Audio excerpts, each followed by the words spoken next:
name is Mitya. I'm 9 years old. Today, I'm going to talk about a topic about animals. This is not a living animal, but an extinct species of animal. I'm talking about the passenger pigeon. Now, everyone knows lots of things about pigeons. Pigeons are symbols of peace and harmony. Pigeons are used in many ways. They could be killed for meat. Their food could be used as fertilizer. They could be used to deliver mail. And they have lots of other uses. But one type of pigeon, the passenger pigeon, had a very bad type of use for humans. It was used as sport. So now I'm going to tell about the fate of the passenger pigeon and what we need to improve animal lives, what the action we need to do to improve animal lives in the future. Now first, the history of the passenger pigeon. The passenger pigeon originated in North America, or in the place what we call now the northeastern United States. The pigeon roamed in big flocks because before the 1900s, the flocks were so big that the day sky looked like it was turning to night because there were so many pigeons. They turned the sky from blue to dark. But in the 1900s, Westerners began to move rapidly into the northeastern. They began to fire the pigeons for meat. At first, few pigeons were being killed. They were only shooting them for meat, and we're shooting them at a certain level, not too much. But some men wanted to use the pigeon for sport, and soon the idea copied to other people, and they farmed the pigeons for sport. And soon the pigeons began to decline rapidly. I say before the 1900s, where Westerners and more people moved in, there were enough pigeons to turn the day sky to the night sky. But now pigeons were being killed by the thousands. In a week there will be 1,000 pigeons dropped dead on the ground in a field. And if we were hunters like to shoot pigeons, in a week 1,000 pigeons will be on the ground. That's bad. You can see 1,000 pigeons. You have a gun, and we can count a gun and shoot into it. It'll take a very long time to kill 1,000 pigeons. But imagine a week that 1,000 pigeons. So that's incredibly a big toll on the species. So in the 1900s, people quickly realized that the pigeons were disappearing.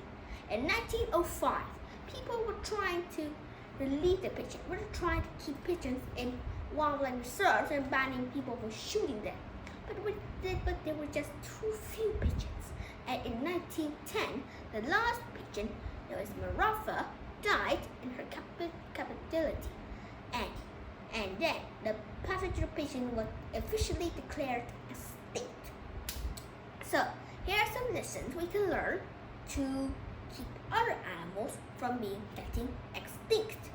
The first is animals are living with humans. They all live together. Even though humans are on top of the food chain, they all still need the help of humans. I mean animals. So it is not right for humans to kill animals in a bad and evil way, and for an bad and evil cause. For example, if you kill a small number of animals for food, that would be good because it is depending on your survival. If you don't hunt the animal, you cannot survive. So you only hunt a small percent of it, and then you can survive. But what we're talking about here is the hunters want a big percent of animals in the species for a bad and evil way or reason. You see, animals need to live. Animals shouldn't be killed because with animals we can do many things. Animals are good.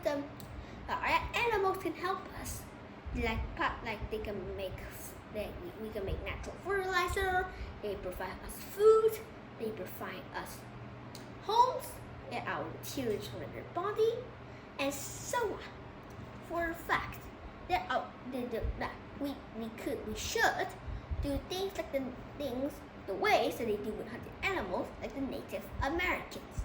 The Native Americans in the West, they hunted buffalo, and they used all of the buffalo. They used the meat to eat, as everyone knows.